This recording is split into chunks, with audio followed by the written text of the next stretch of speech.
Iya, puji Tuhan ya, kita ada di satu gereja yang menuntun saudara memasuki tahun yang baru dengan sebuah tema bahwa tahun inilah tahun tuaian yang besar. Siapa dulu yang percaya? Ya, karena kalau saudara nggak percaya percuma, itu tidak akan terjadi. Karena janji Tuhan hanya terjadi bagi setiap mereka yang mau percaya. Bapak Ibu, saya pengen kita sama-sama melihat firman Tuhan, buka bersama dalam Yesaya 43. Yesaya 43, firman Tuhan berkata, kita buka Yesaya 43 ayat yang ke-10. Ya. Baca bersama ayat 10, 11. Ya, dan sampai ayat yang ke-13. 10 sampai 13. Nggak usah diiringi, nanti saya nangis loh. Ya, kita baca bersama, saya baca saudara mulai ayat yang ke-10. Firman Tuhan berkata demikian, kamu inilah apa? Saksi-saksiku, demikianlah firman Tuhan. Dan hambaku yang telah kupilih, supaya apa? Kamu tahu dan Bapak Ibu, jangan malas baca firman. Tolong baca sama-sama saya. Kalau saya suruh baca, baca, amin. Saya tahu nih banyak jemaat yang jarang baca Alkitab. Jadi di gereja harus baca Alkitab. Ya, kita ulangi ayat yang ke-10, 1, 2, 3. Kamu inilah saksi-saksiku, demikianlah firman Tuhan. Dan hambaku yang telah kupilih, supaya kamu tahu dan percaya kepadaku dan mengerti bahwa aku tetap Dia, sebelum aku tidak ada Allah dibentuk dan sesudah aku tidak ada lagi. Ayat 11, akulah Tuhan dan tidak ada juru selamat selain daripadaku. Akulah yang memberitahukan, menyelamatkan, dan mengabarkan, bukannya Allah asing yang ada di antaramu. Kamulah saksi-saksiku, demikianlah firman Tuhan, dan akulah Allah.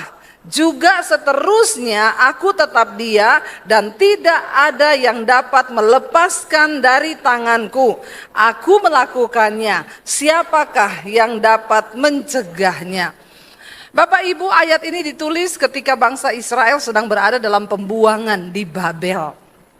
Mereka dibuang akibat dosa. Kita semua tahu siklus dari bangsa Israel: berdosa, dihukum, bertobat, dipulihkan. Berdosa lagi, dihukum lagi, bertobat lagi, dipulihkan lagi. Setelah dipulihkan, apalagi berdosa lagi, dihukum lagi, bertobat lagi, dipulihkan lagi. Ada di sini yang begitu? Banyak ya orang Kristen begitu ya. Udah disertai Tuhan bikin dosa. Nanti kalau sudah bikin dosa dihukum. Kalau sudah dihukum datang bertobat lagi minta ampun. Ini namanya saus tomat. Ya, sukanya tobat dan kumat. Bilang kanan kirimu, jangan saus tomat kau. Ya, karena banyak orang Kristen saus tomat. Ya, sukanya ya tobat dan kumat. Tapi di sini tidak ada. Nanti kalau kamu begitu terus, nanti kamu itu cuma seperti bangsa Israel yang terus berputar sehingga hidupnya tidak pernah ada perubahan. Terlalu banyak orang Kristen yang membayar harga yang seharusnya dia tidak bayar kalau dia mau sungguh-sungguh ikut Tuhan, bertobat dan sungguh-sungguh melakukan firman. Saya banyak melihat banyak orang Kristen menghabiskan waktu, tenaganya cuma untuk bayar harga yang seharusnya tidak dia bayar. Yang muda-muda di sini, kau jangan salah menikah. Amin. Ini yang muda nggak ada amin, malah ibu-ibu yang tua-tua yang sudah menikah. Amin, amin, amin. Semangat sekali nih ibu-ibu ya. Jangan-jangan curhat ya Bu ya. Ibu-ibunya amin karena itu saya banget Bu. Saya dulu salah pilih jodoh. Ya. Jangan kau salah menikah. Nanti waktu hidupmu itu cuma habis kau pakai untuk bayar harga yang seharusnya tidak kau bayar. Orang kalau salah nikah tuh bayar harganya mahal saudara. Dan seumur hidup. Makanya jangan bilang cinta itu buta. Cinta itu melek. Nanti kalau sudah kawin baru butalah kau. Karena kau sudah tidak bisa bikin apa-apa kalau sudah nikah, ya sudah tutup mata saja. Makanya selama masih dikasih waktu untuk memilih, pakai hikmat Tuhan, melihat dengan mata, pakai hati untuk menimbang, yang terutama punya firman Tuhan dalam hati. Supaya kau tidak bayar harga yang seharusnya tidak kau bayar. Ada begitu banyak orang melakukan kesalahan yang harusnya dia itu nggak tanggung, tapi ya itu banyak orang bayar utang ya yang seharusnya tidak begitu, tapi akhirnya jadi begitu. Coba dulu kalau aku nggak begitu. Bapak Ibu, firman ini berkata Tuhan bilang kamu itu saksiku. Bangsa Israel dihukum dalam pembuangan di Babel, tapi waktu mereka berseru kepada Tuhan, Tuhan mendengarkan doa mereka. Lalu Tuhan berkeinginan untuk menebus mereka, menyelamatkan mereka dan membebaskan mereka ya daripada pembuangan di Babel itu. Lalu firman Tuhan datang lewat Nabi Yesaya. Tuhan suruh sampaikan kepada mereka, kamu ini saksiku, demikianlah firman Tuhan. Berapa banyak di sini yang merasa bahwa kau itu adalah saksi Kristus? Angkat tangan. Ya, yang lain ini saksinya siapa? Yang tidak angkat tangan ini saksinya siapa ini? Saudara, orang itu kalau dipanggil jadi saksi di pengadilan, berarti dia itu tahu, dia melihat, dia mengalami sebuah kejadian. Kenapa kita disebut saksi Kristus? Karena kita mengalami Tuhan, kita mengenal Tuhan, kita tahu Tuhan, dan ya aku kenal banget sama Tuhan, makanya kita disebut saksi. Nggak ada orang jadi saksi ditanya, kamu tahu nggak di pengadilan ini jadi saksi? Kamu tahu nggak itu perkaranya? Perkara apa? Yang itu kejadian waktu malam itu ada apa? Itu ada orang yang dibunuh. Siapa yang dibunuh? Ada saksi dipanggil model begini? Nah, banyak orang Kristen tuh model begini nih sekarang. Kamu kenal Yesus? Ya tahu. Yang foto-fotonya itu ada kan? Kamu tahu siapa dia? Siapa dia? Ya saya taunya kalau hari Minggu di gereja itu Yesus tuh rambutnya gondrong. Ya cuma ya pakai jubah gitu, tapi saya nggak tahu. Bapak Ibu, tadi saya berkunjung ke rumah doa Balikpapan. Saudara bersyukur loh. Saya upload di Instagram, semua orang bilang, ih keren banget Bu. Banyak orang menginginkan ada bukit doa seperti yang ada di Balikpapan ini loh. Kau jangan cuma tepuk tangan. Saya mau tanya yang duduk di sini yang sudah pergi ke sana berapa banyak? Yang sudah pergi ke sana. Saya sudah 2 kali atau 3 kali ke sana. Setiap kali ke sini saya pasti ke sana loh. Angkat tangan yang sudah pergi ke sana. Yang sudah nyumbang. Jangan turun tangan, yang sudah nyumbang, cepat. Pret.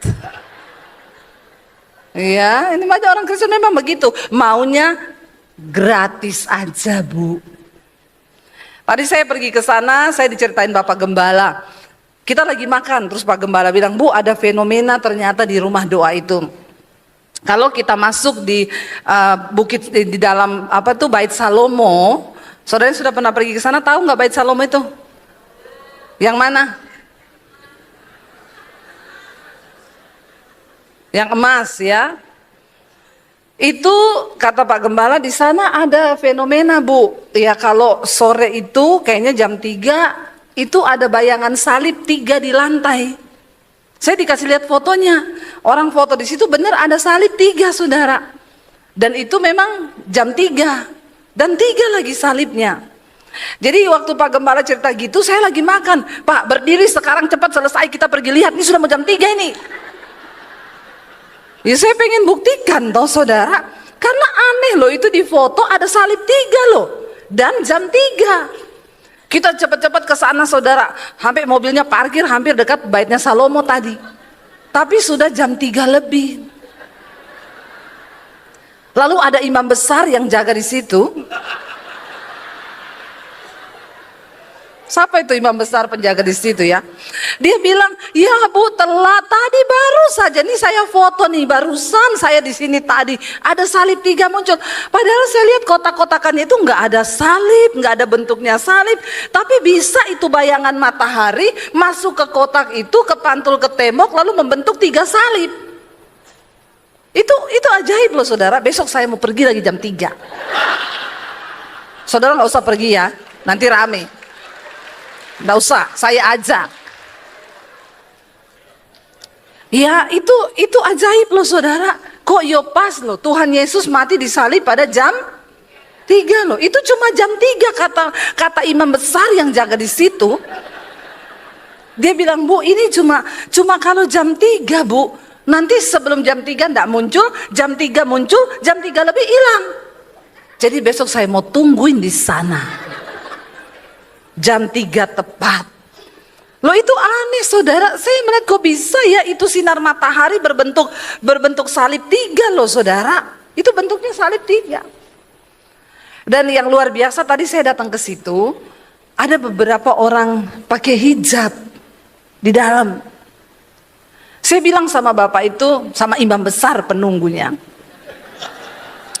"Pak, ada ya orang pakai hijab datang sini?" "Oh banyak Bu."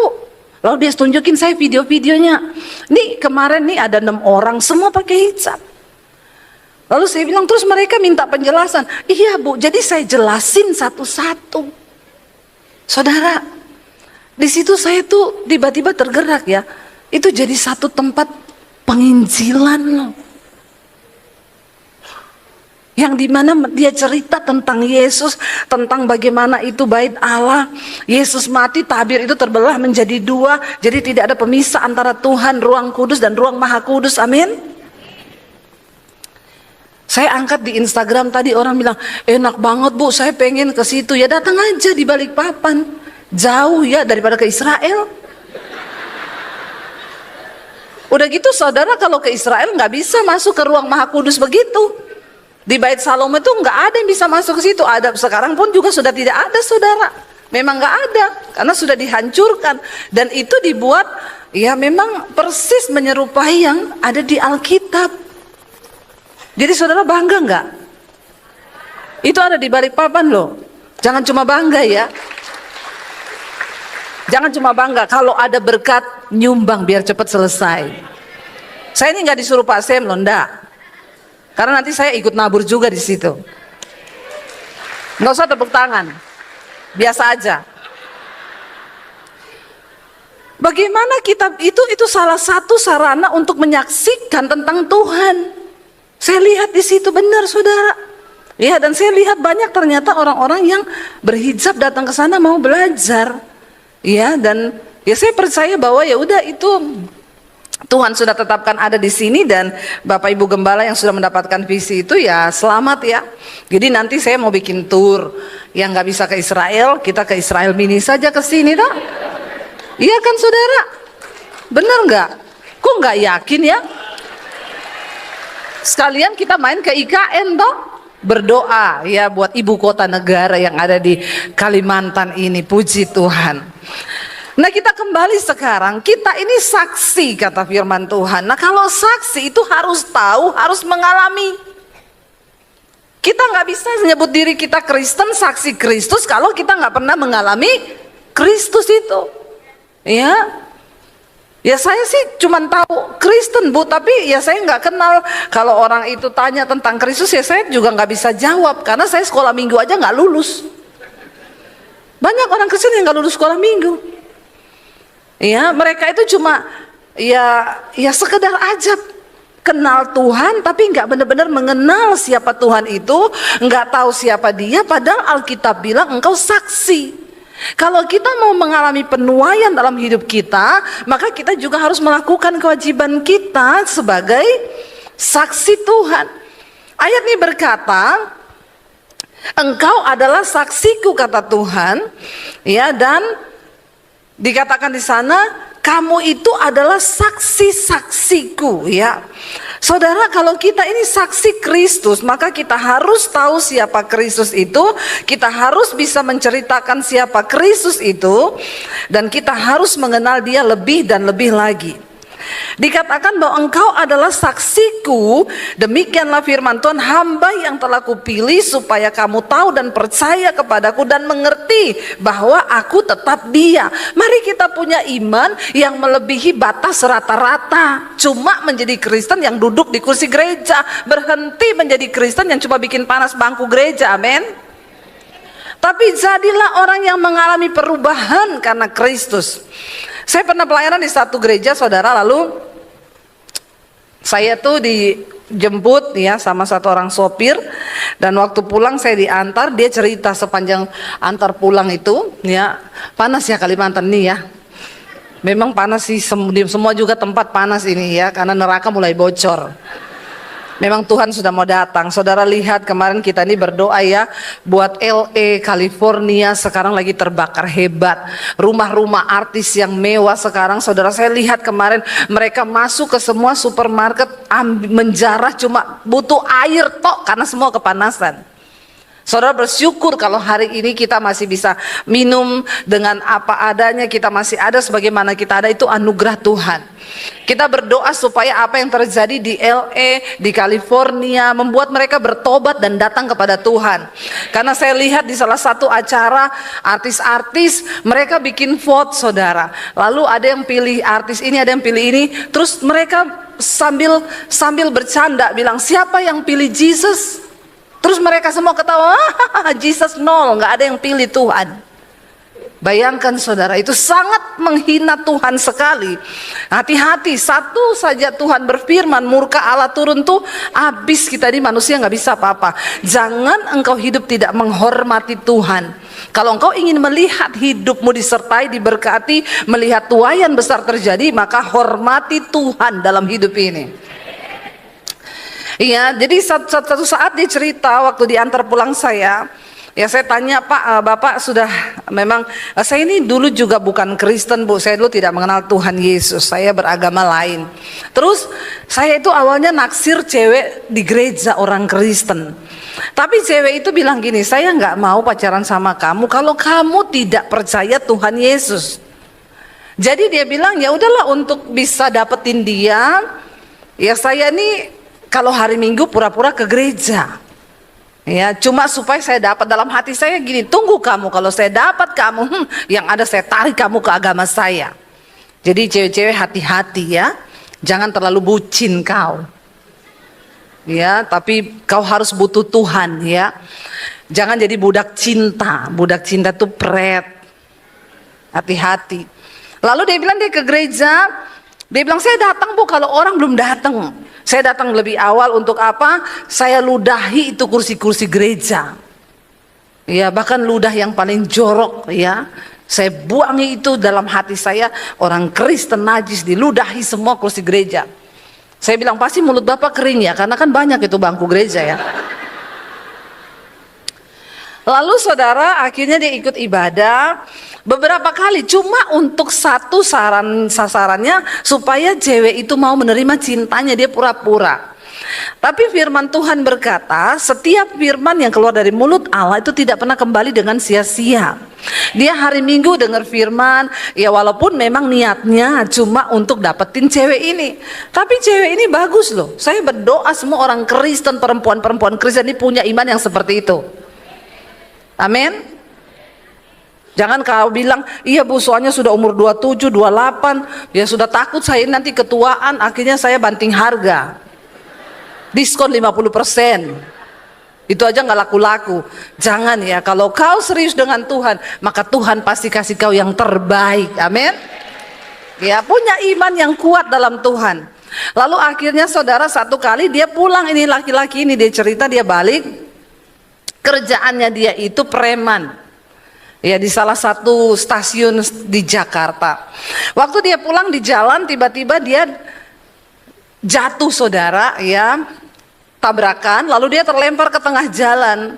Waktu terlempar ke tengah jalan, dia bilang, saya lihat dengan mata saya sendiri, Bu, itu mobil Kopaja melaju kencang ke arah saya. Di Jakarta itu nomor 1 yang berkuasa Tuhan, nomor 2 Kopaja. Dia yang maha kuasa di jalan. Tidak ada yang bisa melawan Kopaja itu, saudara. Jadi dia bilang dia lihat mobil itu melaju kencang, sudah tidak ada harapan, tapi cuma terbersit di benaknya itu begini dalam hati. Yesus, kalau memang kau Tuhan, selamatkan aku. Tiba-tiba dia bilang, Bu, saya lihat ada orang pakai jubah putih itu turun di jalan raya.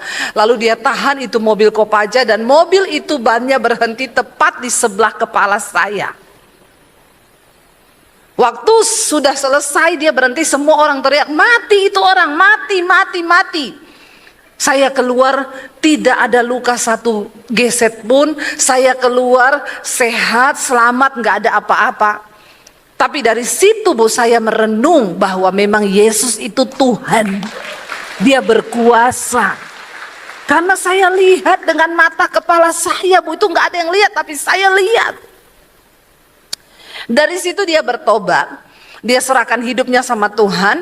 Dia minta dibaptis karena dia mengalami Tuhan secara pribadi. Tadinya kerjaannya itu preman. Saudara tahu preman itu di terminal copet, nyolong, maling. Ya itulah, begitulah kerjaannya. Tapi ketika dia terima Tuhan Yesus, terjadi sebuah perubahan dalam hidupnya. Ketika dia belajar firman, ketika dia ke gereja, firman itu mengubah kehidupannya. Karena Alkitab berkata, engkau itu adalah saksiku dan engkau adalah suratan Kristus yang terbuka dan yang dapat dibaca oleh semua orang. Lalu saudara, ketika dia mulai mengenal Tuhan, dia mulai mengenal kebenaran, kebenaran itu memerdekakan. Dia yang tadinya jahat, maling, suka nyolong, akhirnya bertobat. Lalu gak jadi preman lagi. Semua orang yang berjumpa dengan Tuhan Yesus hidupnya pasti berubah. Dia nggak suka bersinah lagi, nggak suka kepijet plus-plus lagi. Ya, ada di sini yang suka pijat plus-plus? Di Balikpapan nih ada pijat plus-plus? Ada enggak? Enggak ada ya? Enggak ada yang ngaku ya? Ya, enggak ada yang tahu. Suami-suami, walaupun istrimu enggak tahu, tapi Tuhan tahu. Ya, jadi hati-hati ya, jangan berbuat dosa. Dia berubah, saudara. Yang tadinya suka nyolong, suka bersinah, suka ini, suka itu, sekarang berubah. Bahkan dia nggak suka lagi kerja di terminal. Lalu dia mulai mencoba ngomong ke pendeta, lalu dia disuruh jadi tukang parkir di gereja. Begini aja, kalau memang kamu sudah berubah. Dia bilang, iya Pak Pendeta, karena saya udah gak sejahtera nyolong, saya gak sejahtera maling, saya gak sejahtera lagi berbuat dosa, saya mau bertobat. Ya udah, kamu jadi tukang parkir di gereja. Lalu dia mulai jadi tukang parkir di gereja, menjadi orang yang berubah, yang jujur, yang baik. Waktu engkau hidup dalam kebenaran, maka engkau akan menarik berkat Tuhan turun atas hidupmu, saudara. Amin. Bukan Tuhan yang tangannya kurang panjang untuk menolong engkau, bukan telinganya yang kurang tajam mendengarkan doa-doamu, tapi firman Tuhan berkata dosamu itu yang menjadi penghalang berkat Tuhan terjadi atas hidupmu. Tapi ketika kita bertobat, tidak ada alasan untuk berkat Tuhan itu terhalang atas hidup kita. Lalu ketika dia bekerja jadi tukang parkir jujur, ada pengusaha di gereja itu yang lihat ini orang baik. Dipanggillah dia untuk kerja di tempat usahanya pengusaha ini. Ketika dia mulai jujur dengan baik, dia bekerja, orang ini lihat, orang ini kok jujur. Dikasih kepercayaan, akhirnya hidupnya berubah. Dia sudah menikah dengan perempuan Kristen itu, melayani Tuhan, akhirnya bisa punya rumah, bisa punya mobil. Hidupnya berubah.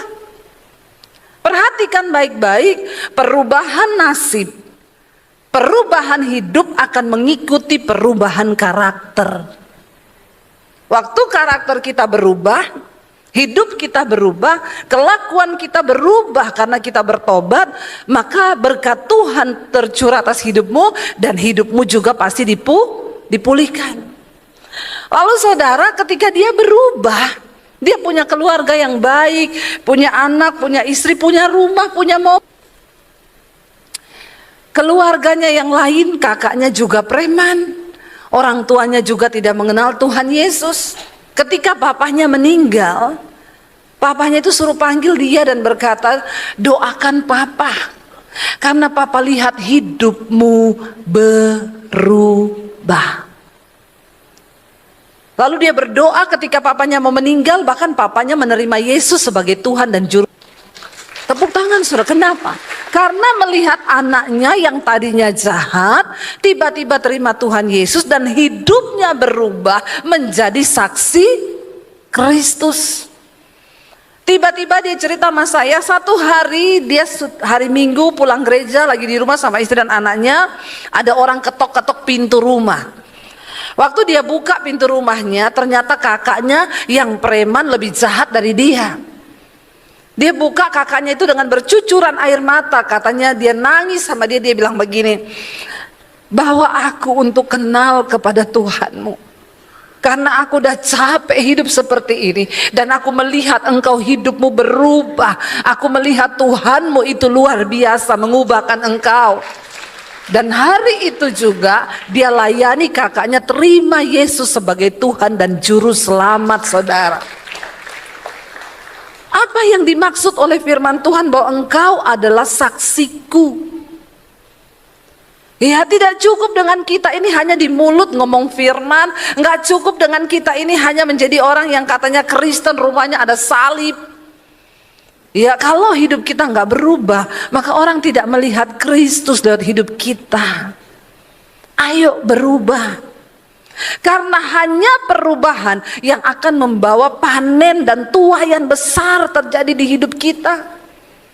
Preman ini melihat tuaian besar. Yang pertama, 2 jiwa, satu keluarga. Dia bawa datang kepada Kristus. Waktu hidupnya berubah, nasibnya pun berubah. Secara keuangan dia dipulihkan Tuhan.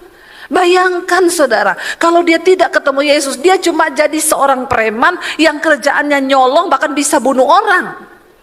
Tapi waktu dia menerima Yesus dan dia hidup menjadi saksi Kristus, hidupnya berubah. Saya selalu berkata, kalau engkau mencoba hidup dengan kekuatanmu, engkau akan capek saudara. Ini waktunya, ayo kejar perkenanan Tuhan dalam hidup kita, ya, supaya kita bisa melihat. Tapi memang semuanya itu butuh proses, tidak langsung enak. Dia cerita, tadinya bu saya jadi tukang parkir bu, hidup saya pahit. Saya bahkan ibu sering berkata, hi kasihan kamu cuma jadi tukang parkir, kayaknya pekerjaan yang hina, lebih enak tuh jadi preman nyolong, duitnya lebih banyak. Dan dia jadi tukang parkir cuma seminggu sekali kalau ada ibadah. Tapi dia mau bayar harga. Dia dibentuk oleh Tuhan. Bagaimana kita bisa menjadi saksi Kristus waktu kita mau dibentuk oleh Tuhan? Kita lihat saudara, ayat yang kita baca ayat yang ke-21, Yesaya 43 berkata, Yesaya 43:21 di sana dikatakan begini, umat yang telah kubentuk bagiku akan apa? Memberitakan kemasyuranku. Hanya orang-orang yang mau dibentuk Tuhan yang dapat menjadi saksi Tuhan untuk memberitakan kemasyuran nama Tuhan. Tapi banyak orang Kristen sekarang gak mau dibentuk, maunya langsung naik. Nggak ada sesuatu yang indah yang tidak dihasilkan, tidak melalui proses saudara. Semua itu melalui proses tekanan dan air mata. Nggak ada emas itu bisa menjadi emas juga karena lewat proses. Ya, yang tinggi panasnya itu ribuan derajat untuk bisa memanaskan sampai dia bisa meleleh. Lalu diubah menjadi perhiasan dan harganya itu bisa mahal. Emas itu saudara, kalau nggak diproses, saya itu bawa pulang di rumah satu bongkah dari Freeport. Saya pelayanan di Freeport, dikasih batu segede gini, bu ini batu emas yang dari tambang, tapi nggak bisa dijual karena belum diproses. Kalau nggak diproses tidak ada harga. Saya tanya, ini bisa dijual nggak? Nggak bisa, Bu. Itu harus diproses dulu. Cara prosesnya bagaimana? Batu dari tambang tuh diambil, dihancurkan, saudara, sampai benar-benar halus, remuk, lalu dipanasi, lalu dia terpisah itu menjadi cairan. Emas itu meleleh jadi cairan, yang lain tersingkir.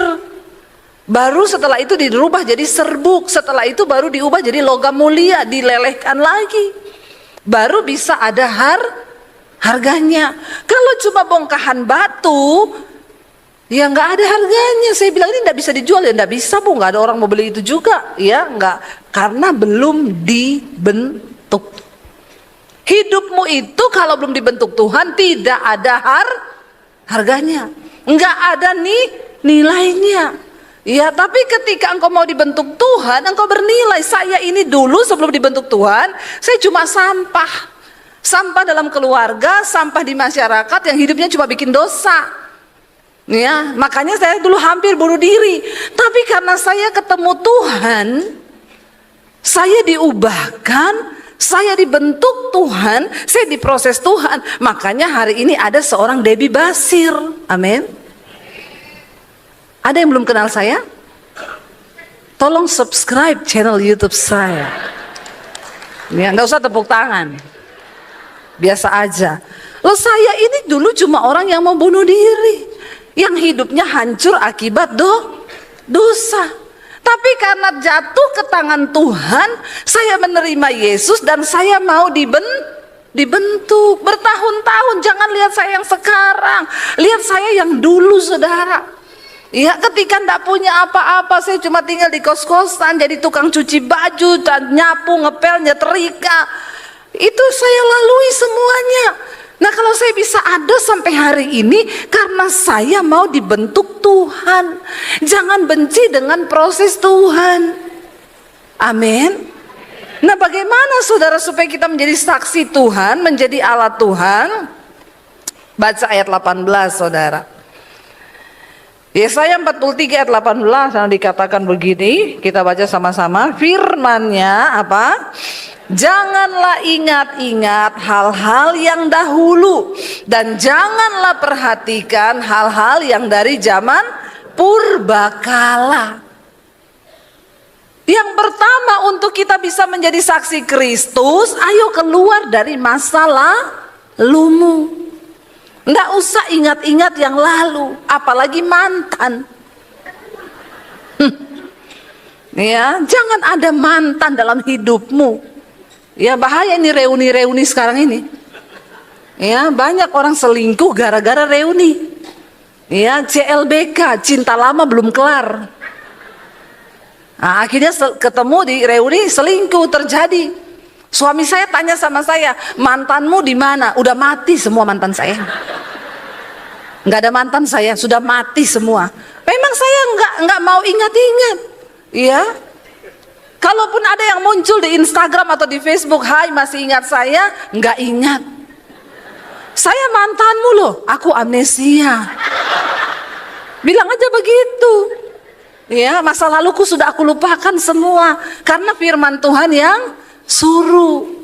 Kalau engkau mau melihat masa depanmu dibaharui, tahun 2025 kau mau dibaharui, lupakan. Jangan ingat-ingat lagi yang lalu-lalu. Ya, jangan kau renungi dosa, jangan kau pikir-pikirin lagi dosa, tinggalkan semua itu. Lihat ke depan. Ya, lihat Tuhan mau melakukan apa di depanmu. Jangan dikatakan firman-Nya, janganlah ingat-ingat hal-hal yang dahulu, dan janganlah perhatikan hal-hal yang dari zaman purbakala. Ada orang itu hidup nggak bisa mengampuni, saudara, karena ingat yang dulu-dulu terus. Ya, saya tuh kalau lihat mukanya, Bu, hatiku mendidih. Kenapa hatimu mendidih? Ingat saya perbuatannya itu. Hei, kau tidak akan pernah bisa melihat berkat Tuhan kalau kau ingat-ingat kesalahan orang yang dulu-dulu. Ya, itu dari zaman dulu tuh, Bu. Saya itu nggak mungkin lupa. Ya, kau ingat-ingat yang dulu-dulu, dari zaman kucing belum berbulu. Dia ingat terus, saudara. Bagaimana mungkin hidupmu diberkati? Suami istri Ya, lupakan yang telah lalu. Tapi Bu, saya nggak bisa, suamiku tuh pernah selingkuh. Terima suamimu apa adanya. Sudah berkali-kali Bu, ya udah kasih sianida. Maunya begitu. Ya kan nggak bisa toh. Terima suamimu apa adanya. Saya itu layani satu keluarga saudara. Jadi suaminya ini selingkuh, ya selingkuh sama bisa dibilang pembantunya lah. Jadi istrinya itu syok banget, syok.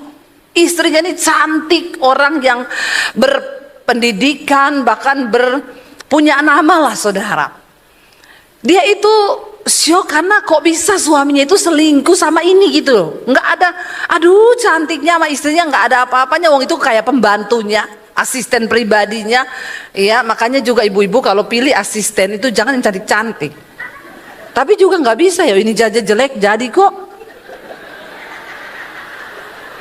Saya juga bingung, ini udah jelek loh. Kalau dibandingkan istrinya nggak ada apa-apanya. Lalu akhirnya istrinya syok karena suaminya selingkuh dengan asistennya. Lalu dia akhirnya, suaminya dicakar, dipukulin, dijambak itu sampai saudara mukanya ini kayak dicakar kucing. Kayak kan karena istrinya kan pedicure manicure. Jadi kukunya tajam, cakar muka suaminya. Suaminya ini tersiksa setiap kali istrinya memberontak, dia nggak. Memang model suaminya ini suami rumahan. Yang memang tidak ada tampang-tampang selingkuh. Saya juga tahu suaminya ini orang baik saudara. Suaminya ini baca firman, baca Alkitab. Ya cuma karena tiap hari mungkin ya kucing dikasih ikan asin kan lama-lama juga tergoda toh. Lalu istrinya ini tiap kali marah, suami itu disiksa sampai belakangnya ini luka semua. Akhirnya dibawalah ke psikiater karena tiap hari dia pingsan, nggak bisa tidur, malam ini ngamuk, udah kayak orang gila. Lalu dibawa ke psikiater ngomong begini, ibu akan seperti ini mungkin sampai 6 bulan atau 1 tahun, baru dia bisa lupa. Suaminya stres saudara waktu dengar itu, karena berarti mukanya hancur ini. Kalau 1 tahun dia digituin. Jadi apa? Jadi perkedel itu mukanya saudara. Orang baru berapa hari aja udah hancur-hancur saya lihat. Apalagi 1 tahun. Jadi suaminya stres dan bilang gini ke istrinya, "Mah aku tuh juga ndak tega. Semua sudah terjadi tapi itu di luar kekuatanku benar." Karena dengar-dengar mungkin pembantu ini sering ke dukun bawa air putih masuk ke kamar. Kalau istrinya lagi keluar kota ini diminumin air ya. Lalu dia bilang gini, kayaknya kita perlu pendeta. Ya, jangan cuma ke psikiater aja. Karena dia bayangkan 6 bulan sampai 1 tahun. Hancur ini. Jadi kita telepon pendeta aja. Terus siapa yang kita mau telepon? Ya udah Ibu Debbie aja karena mereka sering dengar khotbah saya di YouTube. Saya ditelepon lah, saya datang ke rumahnya saudara. Waktu saya datang saya cukup kaget lihat bapaknya, aduh udah hancur-hancur ya. Badannya hancur-hancur, dicakar istrinya. Kenapa begini? Lalu istrinya tuh cerita sama saya. Saya bilang, "Bapak tinggalin, saya mau ngomong dulu dengan istri, masalahnya apa?" Lalu istrinya cerita, "Gini loh Bu, suamiku ini baik Bu. Tapi saya nggak nyangka dia selingkuhnya sama asisten saya sendiri Bu. Kalau dia selingkuh sama Luna Maya atau Sandra Dewi Sandra, siapalah itu, saya masih..." Maksudnya ibu apa? Kalau suamimu itu Bu, dengar ya, kalau suamimu selingkuh sama artis berarti memang suamimu orang nakal. Tapi kalau dia selingkuhnya sama asisten berarti memang dia ini sebenarnya nggak nakal. Cuma karena ada celah aja. Saya mau tanya, ibu layani suami nggak tiap hari? Ya memang kan saya sibuk, saya sering keluar kota. Jadi saya bilang tidak ada orang lain yang boleh masuk ke kamar bapak kecuali asisten ini. Nah ini dia, saya dapat saudara. Oh ternyata di sini ya ibu sendiri yang membuka pintu gerbang. Ya tapi saya udah nggak usah tapi Bu. Semua orang bisa jatuh. Hari ini kita lihat ke depan. Lalu ceritalah suaminya, "Iya Bu, dan psikiater bilang ini istri saya akan begini 6 sampai 1 tahun. Lalu saya waktu dengar itu saya cuma tanya gini, "Dan ibu mau? Ibu mau kayak orang gila? 6 sampai 1 tahun, saya jamin ibu bukan kayak orang gila. Ibu benar-benar akan gila. Kalau saya tidak mau, Bu, lah terus gimana? Tidak usah ingat-ingat hal-hal yang lalu. Hari ini suamimu mau tobat, ampuni dia, terima dia apa adanya. Begitu ya, Bu ya? Iya. Ayo lupakan yang telah lalu, peluk suamimu dan doa sama-sama. Amin ibu-ibu. Kok bapak-bapak yang amin ya? Ini bapak-bapak ini maunya apa ya? Makanya juga bapak-bapak jangan ibu-ibu yang jawab. Kebalik-balik memang dunia ini ya. Kebalik-balik, yang harusnya bapak yang jawab, ibu yang jawab, harusnya ibu yang jawab, bapak yang jawab. Tanda-tanda akhir zaman. Jadi saudara, ya akhirnya saya bilang, ibu kalau saya tidak mau ibu 6 bulan sampai 1 tahun menderita, nggak bisa tidur tiap malam, minum obat, hanya sarafmu yang ditenangkan, setelah obatnya selesai kau jadi gila lagi, saya nggak mau. Lalu hari ini ibu putuskan aku mau melupakan semua yang pahit itu, dan aku mau melakukan firman Tuhan. Kenapa, Bu? Karena lihat ayat berikutnya berkata, lihat ayat 19, baca bersama. Aku hendak membuat sesuatu yang baru, yang sekarang sudah tumbuh. Belumkah kamu mengetahuinya? Dan sungai-sungai, ya, aku hendak membuat jalan di padang gurun dan sungai-sungai di padang belantara. Katakan. Kenapa kita jangan ingat-ingat yang dulu? Karena Tuhan hendak membuat sesuatu yang baru.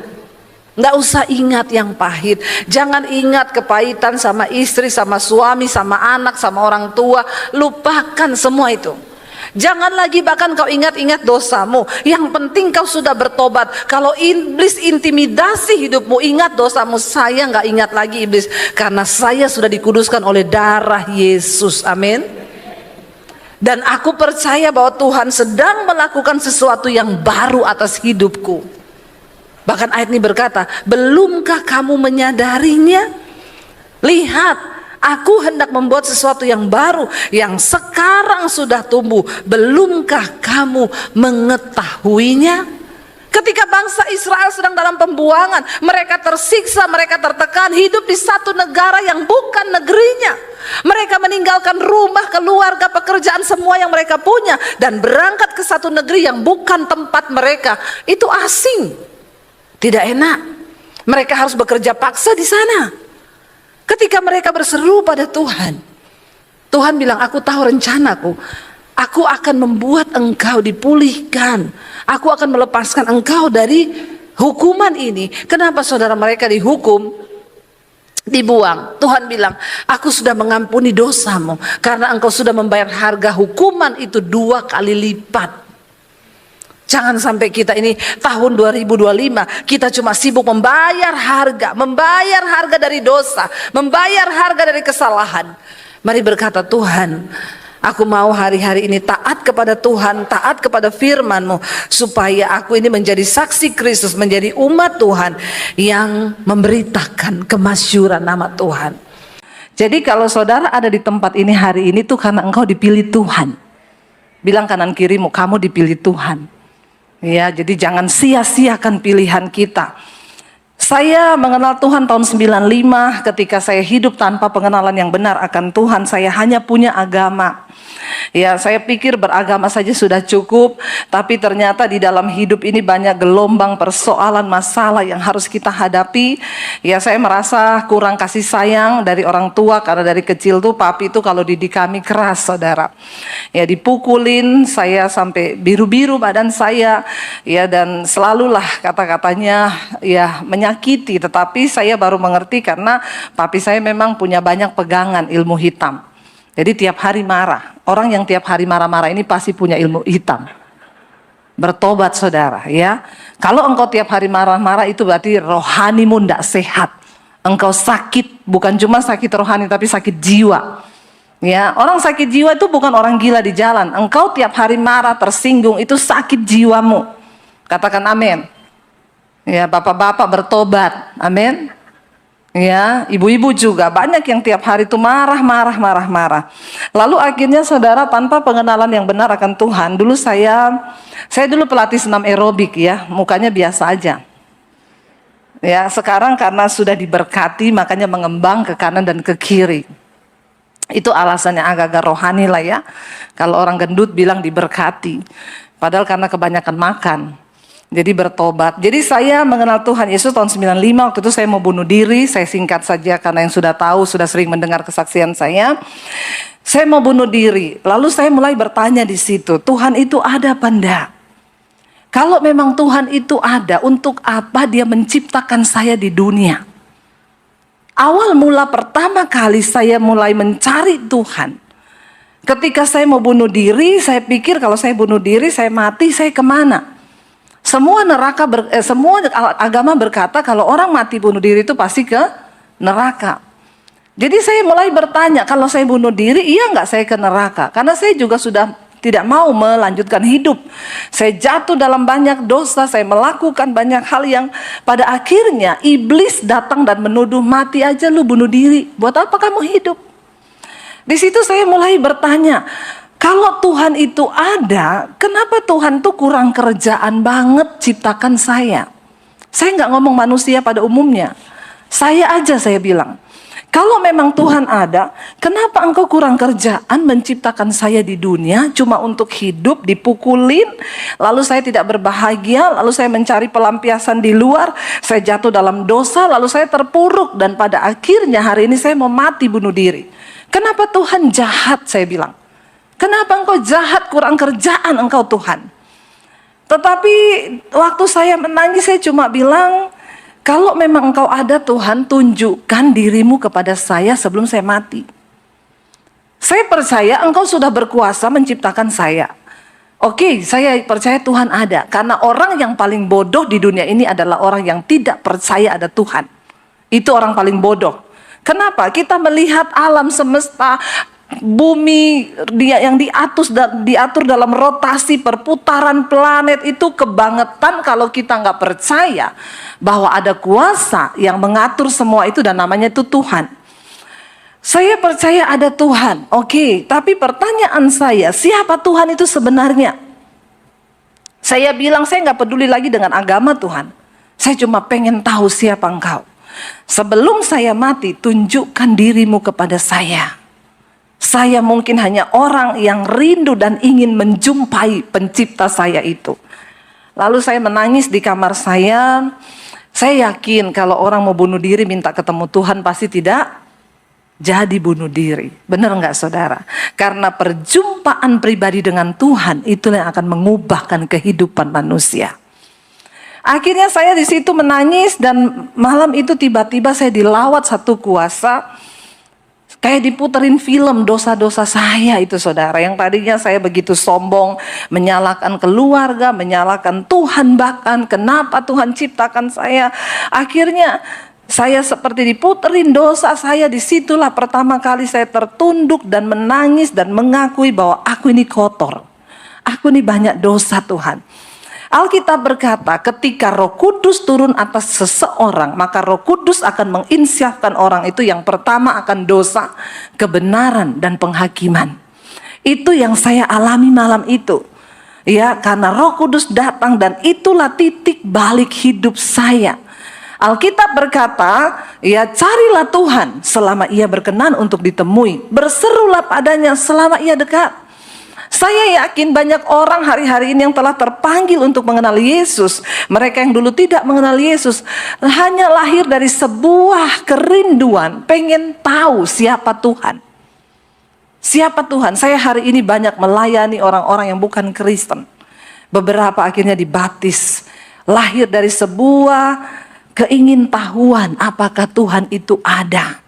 Lalu akhirnya saya berjumpa dengan Yesus malam itu, singkat cerita saya terima Yesus dan akhirnya saya mulai mencari. Saya ke gereja, saya pakai baju senam. Karena saya takut ketahuan, saya pakai baju senam ya. Karena saya dari kecil sudah diwanti-wanti sama papi saya. Jangan bergaul sama orang Kristen dekat-dekat ya. Orang Kristen itu suka mengkristenisasi. Orang sudah punya agama dijadikan Kristen. Jadi kamu jangan bergaul sama orang Kristen dekat-dekat, apalagi pacaran sama laki-laki Kristen. Kalau kamu sampai pacaran sama laki-laki Kristen, apalagi menikah, kata papi saya, lebih baik papi masuk penjara. Papi bunuh kamu daripada kamu bikin malu keluarga. Jadi saya membatasi diri, saya tidak mau dekat-dekat sama cowok Kristen. Padahal yang ganteng-ganteng tuh cowok Kristen. Amin. Semangat sekali ngomong aminnya. Ya, karena ada Yesus yang bertobat, yang enggak sama aja saudara. Lalu akhirnya saya ya sudah berusaha menjaga diri, tapi pada akhirnya ya itulah ya Yesus, Tuhan berkata ya bukan kita yang pilih dia, tapi dia yang pilih kita. Malam itu saya berjumpa dengan Tuhan secara pribadi. Besoknya saya ke gereja, saya pakai baju senam, saya dikasih Alkitab, lalu saya mulai baca Alkitab. Saya baca Alkitab tuh 1 hari 6 sampai 7 jam. Jadi lebih dari anak sekolah teologi ya Pak Rubin. Ya, rasa lapar dan haus akan Tuhan. Sampai saya harus baca Alkitab di kamar mandi. Saya takut ketahuan papi saya. Saya sembunyi di bawah bantal, di bawah kasur. Saya lipat pakai selimut. Ya, karena nggak main-main loh. Papi saya tuh punya pedang panjang 1,5 meter di bawah kolong tempat tidur. Dia punya pistol di lemari. Jadi tiap hari saya ketakutan kalau ketahuan saya ini bisa dibunuh. Tapi iman bertumbuh dari penganiayaan dan pembacaan firman Tuhan. Makanya kalau saudara pengen imannya tumbuh, sering-seringlah teraniaya. Amin. Amin, amin, toh, ho, amin. Begitu ada aniaya dikit, Tuhan kenapa begini, kenapa begini. Ya orang Kristen itu nggak mau. Padahal kalau kita ada aniaya, kan Alkitab juga bilang Tuhan itu mendengar doa orang yang saya berdoa, mau didengar Tuhan doanya? Sering-seringlah aniaya ya. Saya mulai mencari Tuhan, tapi di tengah ketakutan, himpitan, tantangan, iman tuh bertumbuhnya cepat. Ya, makanya orang Kristen yang nggak suka masalah, pasti imannya biasa-biasa aja. Siapa yang lagi ada masalah hari ini? Luar biasa jemaatnya Pak Rubin nggak ada masalah loh Pak. Saya pengen tahu nih rahasianya apa ya Pak? Yang lagi ada masalah, angkat tangan. Yang lagi ada masalah saja. Yang lagi ada masalah, 1, 2, bisa dihitung sama jari loh Pak. Yang tidak ada masalah, saya doakan ada masalah. Ya, nggak apa-apa, masalah itu penting. Ya, pemazmur berkata, aku tertekan, itu baik bagiku, supaya aku belajar ketetapan Tuhan. Seringkali manusia itu ketika dihimpit di dalam tekanan, baru imannya bertumbuh. Kenapa kekristenan mati dan tidak ada pertumbuhan lagi? Karena terlalu nyaman orang Kristen itu. Kita sudah nyaman, semuanya ada. Sehingga terjadilah, kenapa gereja-gereja di Eropa di mana-mana tutup saudara? Karena sudah tidak ada tantangan. Jangan kita lupa bahwa iman itu bertumbuh hanya ketika kita di dalam tekanan dan masalah. Jadi jangan suka menjadi orang yang hanya tinggal di zona nyaman. Karena ketika kita ada di dalam persoalan masalah, iman itu tumbuhnya cepat. Ya, berapa banyak orang datang kepada saya. Saya itu setiap hari di WA ini saudara masuk puluhan ribu. Ya, saya bersyukur di tengah masa pandemi Tuhan menuntun kami untuk mulai membangun pelayanan media. 2018 saya mendapat suara Tuhan untuk mulai ambil alih media untuk pekabaran Injil. Tapi saya tidak tahu waktu itu apa maksud Tuhan media. Saya bilang ke suami, dia bilang kalau media itu berarti TV. Saya datangi beberapa TV swasta di Jakarta. Mereka bilang bisa Bu, Ibu nanti syuting dulu bikin 10 episode. Itu harus pakai studio kami, TV kami, jadi supaya standarnya itu standar TV. Ibu syuting 1 kali se-episode itu biayanya 6 juta. Ibu harus bikin 10, jadi 60 juta. Saya tanya, udah pasti ditayangkan? Belum Bu, dilihat dulu. Jadi saya kasih 60 juta syuting dulu dan itu belum pasti tayang. Iya, saya langsung mundur terhormat. Uangnya siapa 60 juta waktu itu saya pikir. Tuhan, saya bilang bukan saya tidak mau. Saya sudah berusaha mengikuti tuntunan Tuhan untuk di media. Tapi apa daya Tuhan, syuting bayar 6 juta belum pasti tayang. Itu saya tidak mampu Tuhan, jadi saya mundur. Saya tetap bawa di dalam doa. Saya bawa dalam doa. Channel YouTube itu mulai 2018 akhirnya mulai aktif. Tapi belum full. 2019 saya berdoa lagi, Tuhan itu ngomong kepada saya. Entah saudara percaya atau tidak, Tuhan masih berbicara.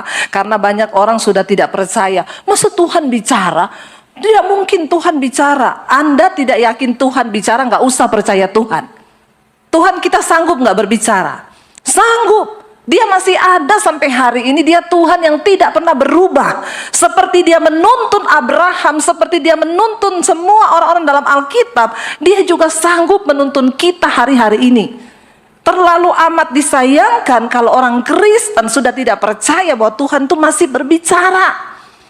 Lalu saudara, saya mendapat tuntunan Tuhan. Tahun depan, segera ambil alih media karena tahun depan, 2020, saya tidak tahu itu akan terjadi pandemi kan.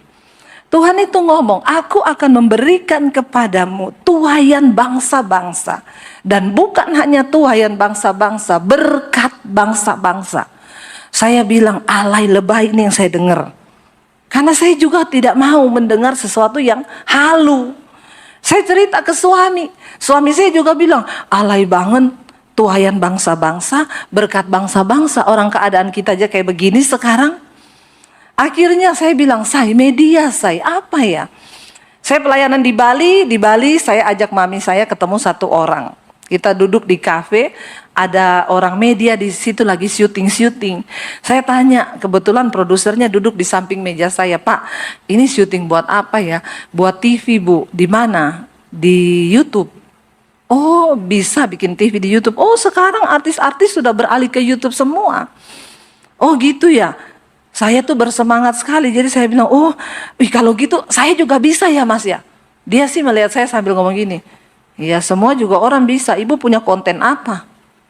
Saya bilang biasa aja, keles mukanya, nggak usah ngajak berantem gitu. Ya, karena dia lagi buka-buka YouTube, saya bilang coba ketik nama saya. Jadi ada beberapa orang persekutuan gereja yang sudah punya YouTube itu ngangkatin khotbah-khotbah saya. Dia buka, dia bilang siapa namanya? Debbie Basjir, ketik aja, diketik. Terus dia buka, oh ibu pendeta, iya. Ini ada tayangan ibu yang nonton udah ratusan ribu loh. Berarti bisa saya bikin. Bisa Bu, berarti ibu sudah punya nama di YouTube. Saya tanya-tanya pakai peralatannya apa. Saya bilang saya nggak punya alat apa-apa. Dia bilang kalau ibu pakai iPhone udah cukup Bu, syuting biasa aja dulu.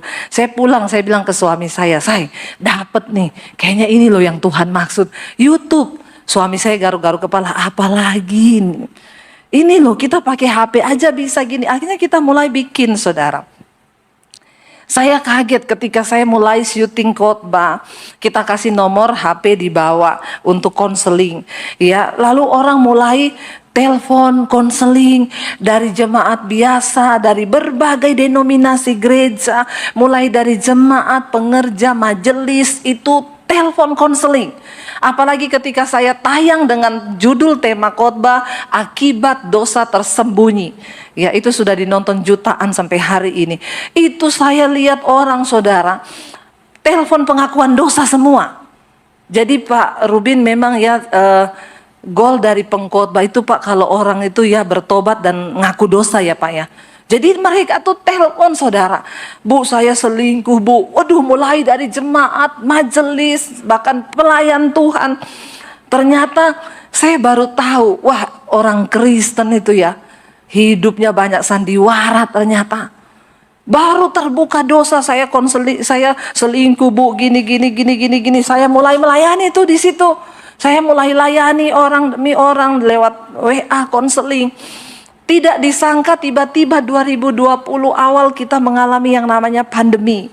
Ya, dan waktu itu channel YouTube saya sudah mencapai 50.000 subscribe dan saya kaget ketika akhirnya siapa yang menyangka gereja tutup dan jemaat tidak bisa beribadah. Saya melihat di situ ya bagaimana Tuhan Ternyata memang Tuhan sedang mempersiapkan. Dan ketika kami dapat mesbah doa itu bukan konten yang kita cari-cari, saudara. Karena mesbah doa itu awalnya saya dapat pemberitahuan dari YouTube di HP saya. Dia bilang, selamat Debbie Basir TV, sekarang kamu bisa live streaming lewat handphone. Jadi saya iseng malam itu, saya pencet gambar kamera dari HP saya yang ada YouTube-nya. Tiba-tiba udah live, saudara. Orang masuk, shalom Bu Debbie, waktu itu lagi ada mayat-mayat, itu pandemi awal ya. Pada ketakutan, Bu, shalom Bu, kita mau ngapain Bu? Ada apa Bu? Ini mau kiamat apa gimana? Jemaat yang ketakutan, mereka nggak bisa beribadah, mau bagaimana juga udah bingung. Saya juga kaget ketika udah live itu yang masuk ribuan. Jadi saya cuma ngomong-ngomong, iya pokoknya tetap sabar. Suami saya itu dari sana ngomong, itu kamu live loh, matiin, matiin. Saya bilang, saya sudah tidak tahu matiin bagaimana ini. Ya, lalu orang-orang mulai masuk, Bu kita berdoa ya Bu, kita berdoa ya lah. Karena kebetulan suami saya, tapi Tuhan tuh persiapkan kami. Sebelum pandemi, saya tuh cuma punya ruangan 3x3 di atas kamar saya. Ya, ada ruangan kosong di lantai 2. Saya bisa panggil tukang, suruh bangun jadi studio 3x3. Kita mulai syuting di studio itu, ada keyboard. Nah malam itu saya suruh suami saya, main-main, ayo nyanyi. Ini kita doa aja nih, nggak tahu mau ngapain nih. Doa, jadi saya menyembah lewat handphone, saudara. Nggak pakai peralatan apa-apa. Yang masuk waktu itu hampir 5.000. Bu, ya puji Tuhan ngasih gambar nangis. Begitu selesai hampir 1 jam, mereka bilang, besok lagi ya Bu. Dari situ, Maret 2020 sampai hari ini, mesbah doa, bahkan sekarang ada mesbah syukur. Yang masuk di live chat pertama itu biasa sampai 16.000, 17.000. 1 jam, 2 jam berikutnya 50.000. Mesbah syukur sekarang tembus sampai 70.000. Jadi saya itu hanya membayangkan kita butuh gereja sebesar apa menampung jemaat 70.000. Dan itu dari semua belahan dunia, saudara. Saya melihat bagaimana janji Tuhan itu digenapi. Ini saya sudah ditunggu ke LA, ada 100 gereja yang mau saya datang ke sana. Saya melihat benar apa yang Tuhan ngomong. Ya, ternyata bagaimana di tengah masa yang sulit ini, ya ketika orang-orang mengalami hantaman kematian di depan mata dan semua orang ketakutan. Tapi saya bersyukur Tuhan mempersiapkan kita membangun bagaimana jemaat menyiapkan ya ini rohani yang sehat. Supaya kita bukan hanya kuat secara fisik tetapi secara spiritual kita. Nah saudara, dari situ saya melihat bagaimana Tuhan mulai ya mempersiapkan gereja Tuhan, umat Tuhan. Saya melihat ya apa yang Tuhan kerjakan tuh luar biasa di tengah masa pandemi. Tadinya saya dan suami berpikir kami mau pulang ke Solo, jual rumah di Jakarta. Karena pandemi semua pelayanan cancel. Kami berdua hidup benar-benar dari melayani Tuhan. Kita bukan full time, tapi kita benar-benar hidup melayani Tuhan. Saya bilang bersyukur masih ada rumah di Jakarta yang bisa kita jual. Kita pulang ke Solo. Hidup dengan uang yang ada. Tapi ternyata Tuhan sanggup membalikan keadaan. Apa yang tidak pernah kita pikir. Saudara, di tengah masa pandemi kita nggak jadi jual rumah. Malah kami beli rumah lagi di Jakarta dan bangun 1 studio. Benar-benar studio. Bukan cuma Atta Halilintar yang bangun studio. Dan yang sangat membuat kami terkagum, ya di tengah masa pandemi kami bisa membangun 15 gereja di desa. Ada beberapa gereja GBI, Pak. Apa yang tidak pernah kita pikir itu Tuhan, saudara. Makanya saya berkhotbah bukan hanya berteori. Saya berdoa supaya kita semua mengalami Tuhan. Kalau kita mengalami Tuhan, ya kita mengalami janjinya. Ya, tetapi janji Tuhan itu untuk bisa mengalami ada syarat. Kasih Tuhan tidak bersyarat, tapi berkat Tuhan itu bersyarat. Kasih Tuhan engkau datang minta ampun, engkau bikin dosa diampuni. Tetapi untuk bisa mengalami berkat dan janji Tuhan, Alkitab berkata, kalau ke barisan depanmu itu kebenaran, maka kemuliaan Tuhan itu akan mengikuti. Kalau barisan depan kita kebenaran, kekudusan, hidup yang takut akan Tuhan di dalam perkenanan, baru kemuliaan Tuhan, janji Tuhan itu mengikuti. Tapi orang Kristen sekarang, mereka pengen ngalami kemuliaan, tapi nggak pernah peduli dengan kebenaran. Nah, hari ini saya mau sampaikan salah satu ciri ya orang yang manusia rohaninya itu sehat adalah engkau bisa mengalami ketenangan di dalam kehidupan. Menghadapi badai apapun tenang. Mari kita lihat bersama 1 Petrus pasal 4 ayat yang ke-7. Itu tadi baru pembukaan loh ya. Belum khotbah. Nah, ini saya sampai jam berapa? Berapa menit di sini? Iya, tinggal 14 menit yang tersisa. Baik, kita akan coba saudara ya. 1 Petrus 4 ayat 7 firman Tuhan berkata begini saudara. Kita baca bersama 1 Petrus 4 ayat 7, kesudahan segala sesuatu sudah dekat. Karena itu kuasailah dirimu dan jadilah tenang supaya kamu dapat berdoa. Salah satu ciri manusia yang rohaninya itu sehat, dia dapat menguasai diri ya dan menjadi tenang. Tidak mungkin orang bisa menguasai diri menjadi tenang kalau rohanimu itu sakit. Iya, segala kesudahan segala sesuatu sudah dekat. Karena itu kuasailah dirimu dan jadilah tenang supaya engkau dapat berdoa. Kenapa ayat ini berkata kesudahan segala sesuatu sudah dekat? Kita tahu bersama menjelang kedatangan Tuhan di hari yang terakhir akan datang masa yang sukar. Jadi kita nggak perlu bertanya lagi kalau banyak kesukaran terjadi dalam hidup kita hari-hari ini. Kenapa begini, kenapa begitu? Ya, itu memang penggenapan firman Tuhan. Menjelang hari-hari kedatangan Tuhan akan datang masa yang sukar. Makanya ayat ini berkata kesudahan segala sesuatu sudah dekat. Karena itu ini yang harus kita lakukan. Kuasailah dirimu, jadilah tenang supaya kamu dapat berdoa. Untuk bisa berdoa kita membutuhkan ketenangan. Kenapa? Karena orang yang tenang adalah orang yang mempercayai Tuhan. Kita nggak bisa berdoa dengan sungguh-sungguh kalau kita tidak tenang. Karena salah satu kunci doa yang dijawab oleh Tuhan adalah doa orang benar. Bila didoakan dengan sungguh-sungguh itu besar kuasanya. Nah, bagaimana kita bisa memanjatkan doa yang berkualitas kepada Tuhan kalau kita tidak tenang? Hanya orang yang tenang yang bisa membuktikan bahwa dia percaya pada Tuhan. Kenapa kita tenang? Karena kita percaya. Saya menggambarkan ketenangan yang sejati itu begini saudara. Saya pernah sama suami mau pelayanan saudara ke Solo. Dari Jakarta kita sudah di bandara. Jam 3 sore. Saya itu hujan deras ya. Saya itu lihat di atas bandara. Saya bilang, "Say, awannya gelap banget loh. Ini pesawat naik apa enggak ya?" Suami saya cuma jawab gini, "Mereka yang lebih tahu lah." Waktu itu rasanya saya mau mundur. Saya mau bilang dia, "Kita pulang aja yuk. Nanti kita cari naik apa kayak ke Solo." Karena aduh saya takut lihat awannya gelap sekali dan hujan deras. Tiba-tiba kami dipanggil untuk masuk ke pesawat. Saya bilang lagi ke suami, "Say, kayaknya mau naik loh dia. Ini kita turun apa gimana?" Suami saya bilang, "Ya naik lah, udah sampai di sini di pintu pesawat masa turun." Ya udah naik saudara.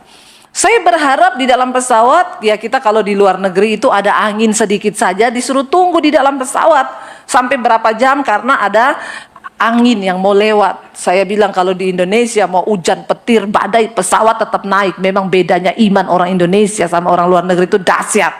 Ya. Saya berharap tunggu di dalam pesawat karena cuaca buruk. Enggak, dia jalan saudara pesawatnya. Lalu diumumkan, ya waktu lepas landas sudah dekat. Kenakan sabuk pengaman, juga siapkan iman saudara.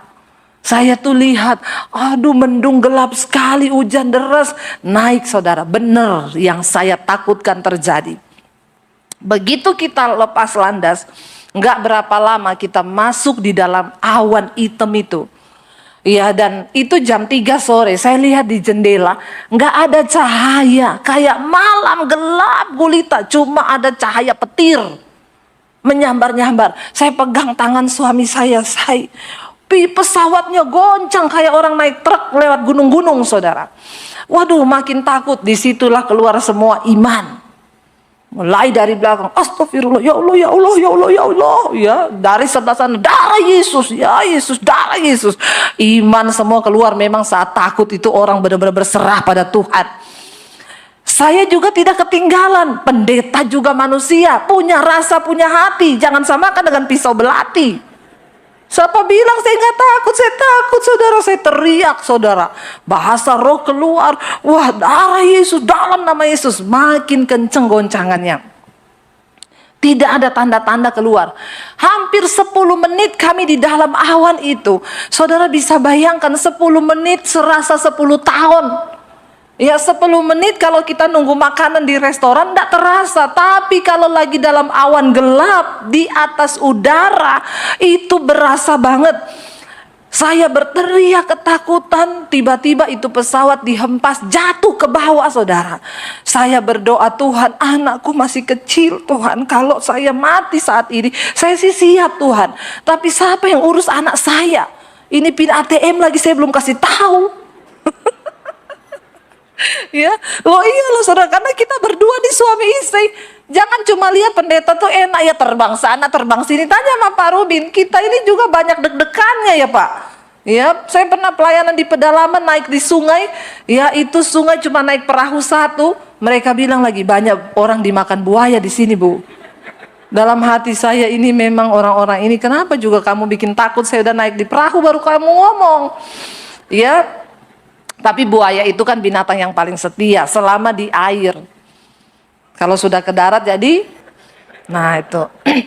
Lalu saudara, lalu saya takut di situ. Saya berdoa, Tuhan, kalau belum waktunya mati, saya percaya saya tidak akan mati. Tapi angkat pesawat ini, malaikatmu kan ada, Tuhan. Saya ketakutan di situ. Saya teriak, semua orang di pesawat tuh udah doa semua, termasuk saya. Lalu Roh Kudus tuh ngomong tuh simple banget di hati saya, cuma gini. Daripada kamu ketakutan, teriak-teriak, lebih baik nyanyi. Karena ketenangan sejati itu ada di tengah badai.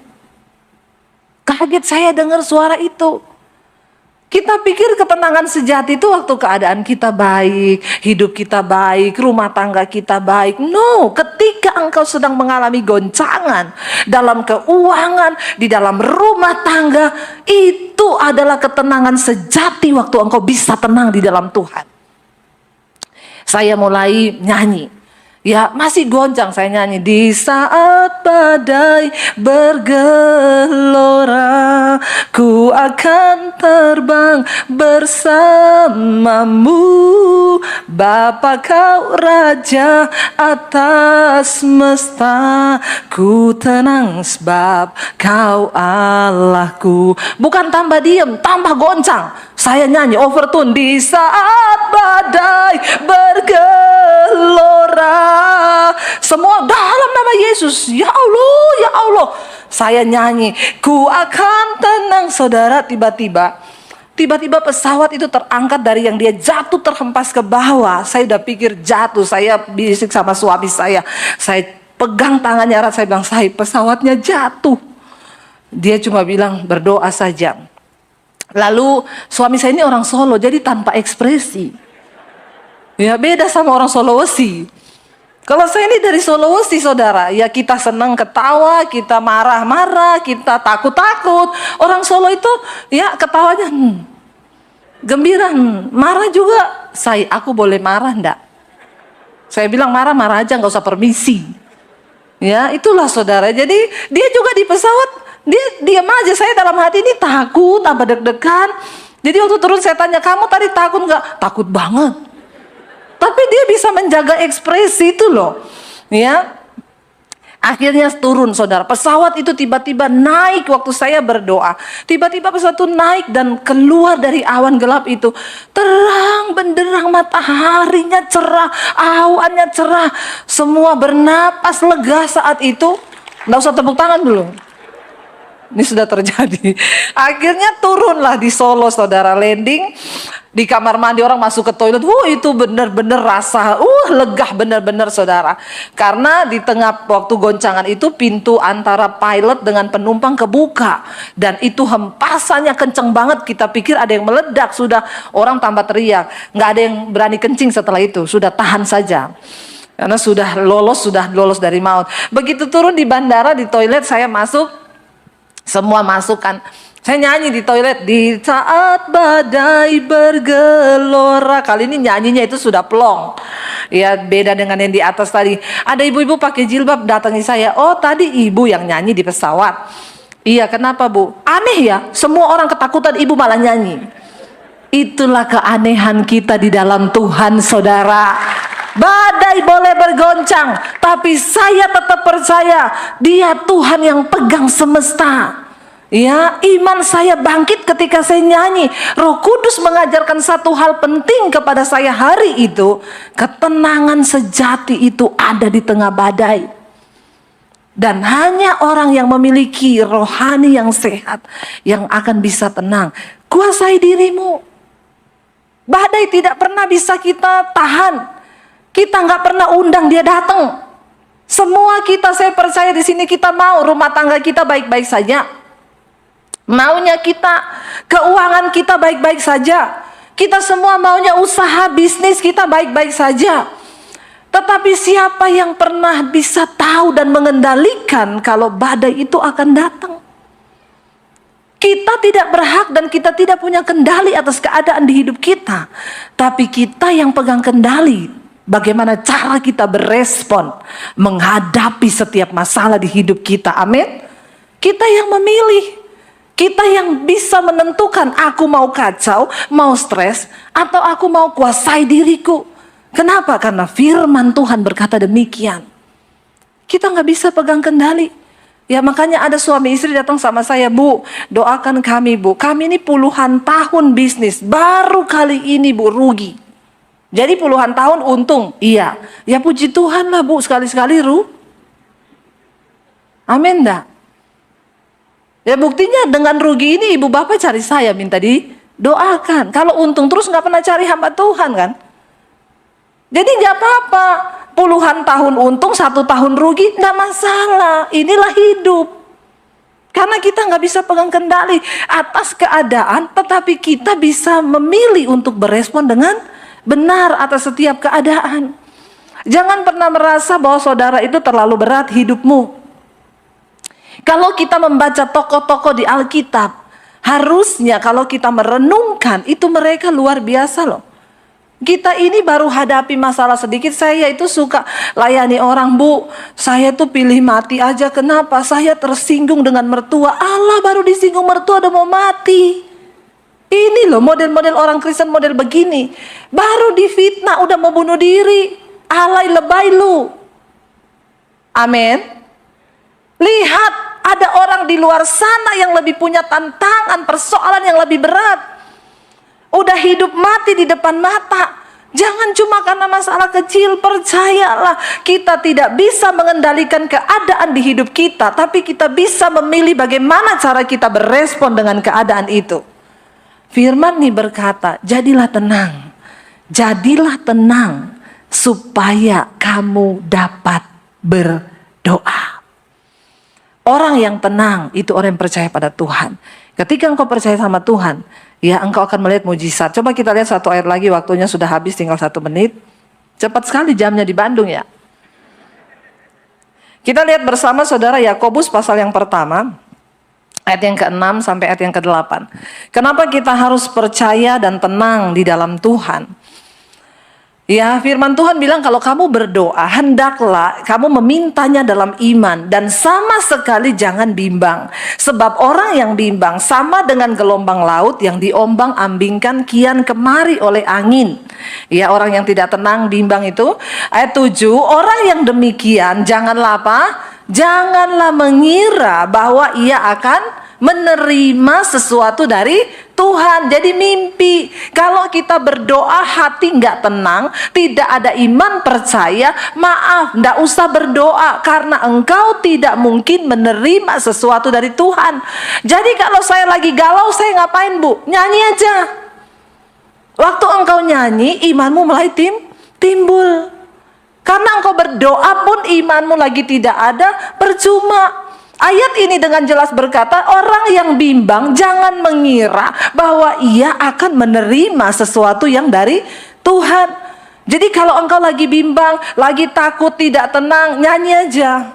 Aku punya Tuhan yang besar, yang telah berjanji dan sanggup menggenapi. Kenapa setiap ibadah kita ada pujian terlebih dahulu?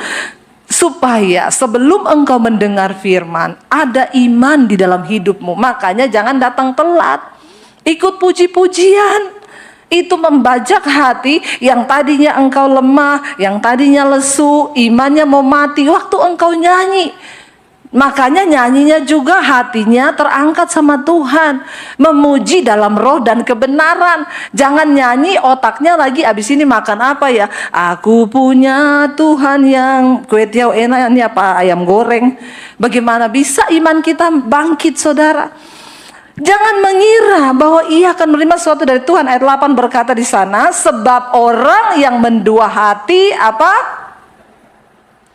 Tidak akan tenang hidupnya. Kuasailah dirimu, jadilah tenang.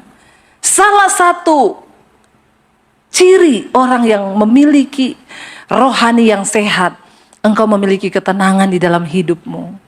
Kalau istri tenang, suami tenang, maka anak-anakmu juga tenang. Tapi kalau orang tua sudah tidak tenang, tiap hari ribut, berantem, itu yang jadi penyebab anak-anak jatuh ke narkoba, free sex. Karena mereka udah kacau di rumah. Tapi ketika kita suami istri hidup tenang, ndak ribut-ribut, saya sama suami punya komitmen berantem 5 menit cukup, amin. Ndak usah lama-lama. Kalau roh kita sehat, kehidupan rohani kita sehat, 5 menit cukup bisa. Setelah itu minta maaf, saya udah lebih dari 5 menit loh, oh iya ya. Sorry ya, aku salah. Selesai. Nggak usah direnungkan siang dan malam itu marah. Apalagi ada ibu-ibu 3 hari nggak omongan sama suami. Setan di dalam rumah tanggamu. Percuma di gereja engkau nyanyi luar biasa, di rumah nggak omongan 3 hari 3 malam, itu ngapain? Kalau ada yang kayak begitu di sini, kita buka kolam baptisan, Pak. Rendam ulang 20 menit. Buka mata langsung di rumah Bapa di sorga. Lebih baik tubuhnya binasa tapi jiwanya selamat. Ngapain, saudara? Ingat loh, Alkitab berkata kita harus berjuang. Kenapa? Di sekeliling kita ini banyak saksi. Banyak yang lihat hidupmu. Saksi yang pertama siapa? Mata Tuhan. Yang kedua siapa? Malaikat melihat. Yang ketiga apa? Setan. Setan lihat hidup saudara dan saya.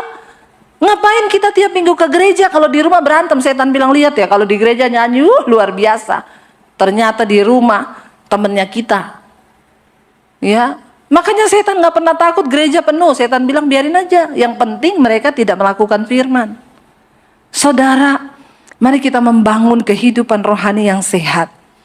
Karena orang yang tidak tenang itu tidak menerima apa-apa. Orang yang mendua hati tidak tenang hidupnya. Tapi ayat tadi berkata, kuasai dirimu, jadilah tenang. Kita semua mau menjadi pelaku-pelaku firman Tuhan.